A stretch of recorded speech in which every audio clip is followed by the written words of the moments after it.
Saudara-saudari yang terkasih, jumpa lagi dalam Pelita Hati hari ini, Senin tanggal 7 Februari 2022, hari biasa dalam Pekan Biasa yang kelima.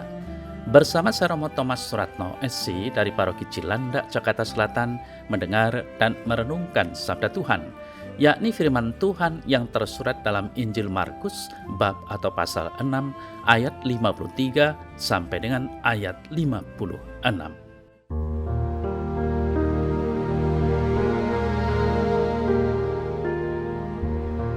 Setibanya di seberang, Yesus dan murid-muridnya mendarat di Genesaret dan berlabuh di situ. Ketika mereka keluar dari perahu, orang segera mengenal Yesus. Maka berlari-larilah mereka ke seluruh daerah itu dan mulai mengusung orang-orang sakit di atas tilamnya kepada Yesus di mana saja kabarnya ia berada. Kemanapun ia pergi, ke desa-desa, ke kota-kota, atau ke kampung-kampung, orang meletakkan orang-orang sakit di pasar dan memohon kepadanya supaya mereka diperkenankan hanya menjamah jumbai jubahnya saja. Dan semua orang yang menjamahnya menjadi sembuh.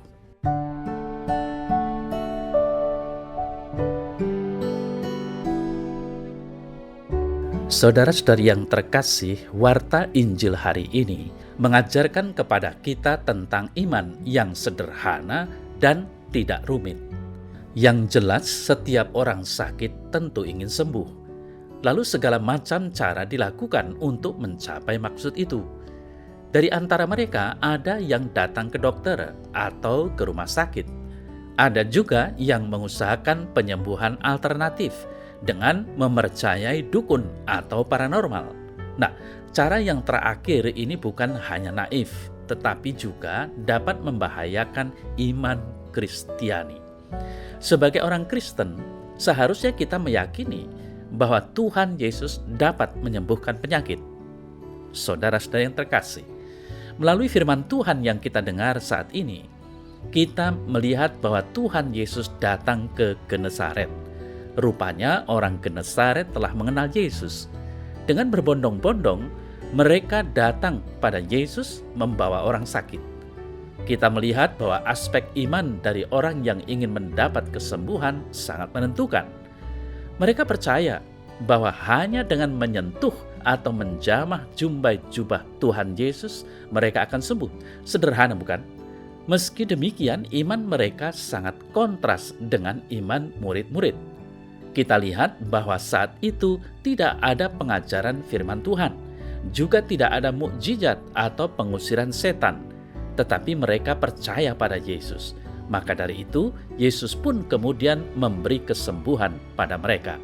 Saudara saya yang terkasih, tentu saja tidak semua orang memiliki iman sesederhana itu. Ada orang yang memiliki iman yang rumit, memikirkan banyak pertimbangan dan terlalu memakai logika dalam imannya kepada Tuhan. Bahkan ada juga yang berpikir apakah Tuhan bersedia mendengar permohonan yang sederhana. Namun kisah dalam warta Injil tadi mengajar kita bahwa iman sederhana seperti iman seorang anak adalah iman yang berkenan bagi Dia. Saudara yang terkasih, dengan penuh kasih Yesus menyembuhkan banyak orang yang datang kepadanya. Inilah keselamatan nyata dari Allah. Semua orang yang datang dan menjamahnya disembuhkan. Kesembuhan yang diberikan Yesus lebih pada kesembuhan batin. Di zaman sekarang, banyak orang mencari kesembuhan dari berbagai penyakit jasmani maupun batin. Namun terkadang tidak sedikit yang keliru dan memakai cara yang menyesatkan, sehingga hasilnya pun semu. Kenyataan seperti ini justru menjauhkan kita dari iman kepada Tuhan. Begitu pula jika kita hanya datang untuk mencari kesembuhan jasmani, kita mungkin akan kecewa.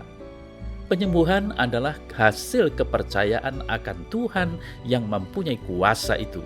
Tuhan tentu tidak ingin hanya menjadi pembuat mukjizat, namun ingin membawa kita sampai pada keselamatan dan kebahagiaan abadi. Maka, saudara-saudari yang terkasih, marilah kita mau percaya dan datang kepada Tuhan Yesus. Kita memohon kesembuhan yang membawa keselamatan dan bukan kesembuhan yang semu. Percayalah bahwa Tuhan Yesus adalah sang sumber kesembuhan dan keselamatan sejati itu sendiri. Semoga kita semua yang percaya pada Tuhan Yesus tidak dikecewakan olehnya, tetapi benar-benar memperoleh apa yang kita butuhkan dan mendapatkan sukacita yang bersifat abadi.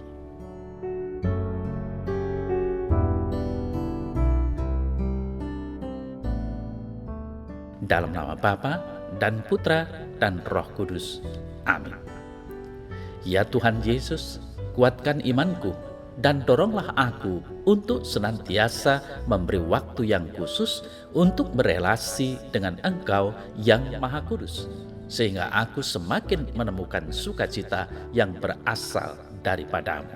Amin. Semoga Allah yang Maha Kuasa memberkati saudara sekalian, Bapa dan Putra dan Roh Kudus. Amin.